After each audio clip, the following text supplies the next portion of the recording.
Hi. நான் வந்து ஸ்ரீபெரும்புதூருக்கு அ ஒர்க்குக்காக போயிருந்தேன். அங்க ஒரு ஃபார்ம் ஹவுஸ்லேருந்து சில செடிகள வந்து நான் புடுங்கிட்டு வந்தேன். எதுக்காகன்னா, நம்ம ஃபீல்டுக்கு யூஸ் பண்ணிக்கிறதுக்காக வைக்கிறதுக்காக. அ இப்ப நான் ஒவ்வொரு செடிகளா காட்டுறேன். என்னென்ன செடி எடுத்துட்டு வந்தேன்னு. நாட்டு பப்பாயா செடி. அ இது வந்து நம்மளுக்கு லேட்டா ஈல்டு வந்தாலும் சஸ்டைனபிளா இருக்கும். அண்டு இது எக்கோ ஃப்ரெண்ட்லியாவும் இருக்கும். ஏன்னா ஹைப்ரிட் கிடையாதுல்ல. அடுத்து இது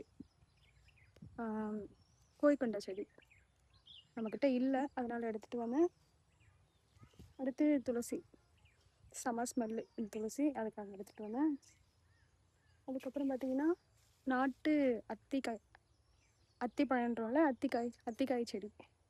ஏன்னா நாட்டு அத்திக்காய் ரொம்ப டேஸ்ட்டாக இருக்கும், அதனால் நாட்டு அத்திக்காய் எடுத்துகிட்டு வந்தேன்.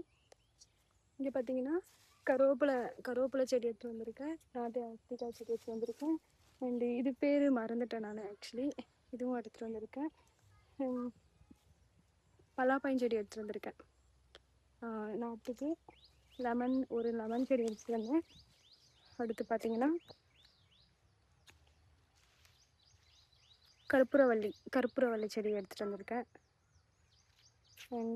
இது வந்து வெற்றி வேருங்க.